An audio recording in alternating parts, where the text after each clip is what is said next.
की कहानी का नाम है चूहिया की शादी।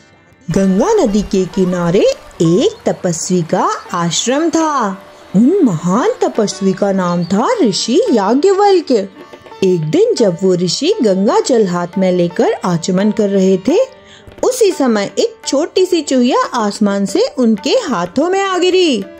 असल में उसे एक बाज लेकर उड़ रहा था और तभी वो उसके पंजों से छूटकर नीचे गिर पड़ी।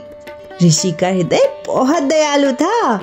ऋषि ने चूहिया को पीपल के पत्ते पर रखा। चूहिया अभी जिंदा थी। ऋषि ने अपने तपोबल से उस चूहिया को एक सुंदर सी कन्या बना दिया। उसके बाद ऋषि ने अपनी पत्नी को बुलाया और कन्या को सौंपते हुए बोले, अब से तुम इसे अपनी पुत्री की तरह पालना। ऋषि और उनकी पत्नी की कोई संतान नहीं थी। उन्होंने उस कन्या का पालन पोषण बहुत स्नेह से किया। देखते ही देखते 12 वर्ष बीत गए। कन्या अब विवाह योग्य हो गई थी। एक दिन ऋषि की पत्नी ने कहा, हमारी पुत्री के लिए एक योग्य वर की तलाश कीजिए, क्योंकि अब हमारी कन्या विवाह योग्य हो गई है। ऋषि ने विचार किया और बोले, ठीक है, पहले मैं सूर्यदेव को बुला लेता हूँ। और तभी सूर्यदेव प्रकट हुए। ऋषि ने कन्या से पूछा, क्या तुम सूर्यदेव को अपना वर स्वीकार करती हो?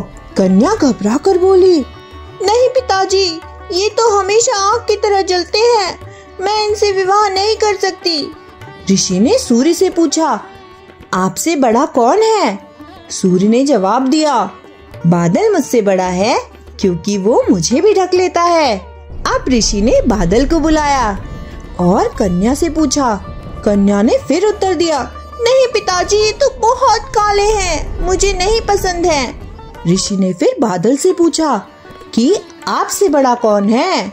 बादल बोले, मुझसे बड़ी वायु है, जो मुझे दिशा दिशा में उड़ा देती है। ऋषि ने वायु को बुलाया।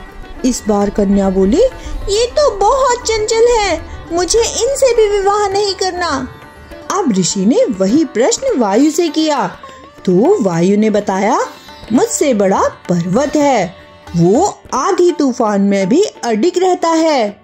ऋषि ने अब पर्वत को बुलाया और कन्या ने देखा और कहा, ये तो बहुत कठोर और गंभीर हैं, मुझे इनसे भी विवाह नहीं करना है।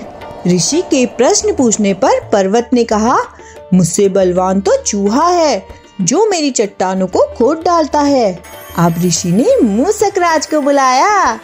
मूसक राज को देखते ही कन्या के मन में उनके लिए प्रेम उमड़ आया और वो कहती है, पिताजी, यही मेरे लिए बने हैं, आप मुझे दोबारा से चूहिया बना दीजिए और मेरा विवाह इन्हीं से कर दीजिए।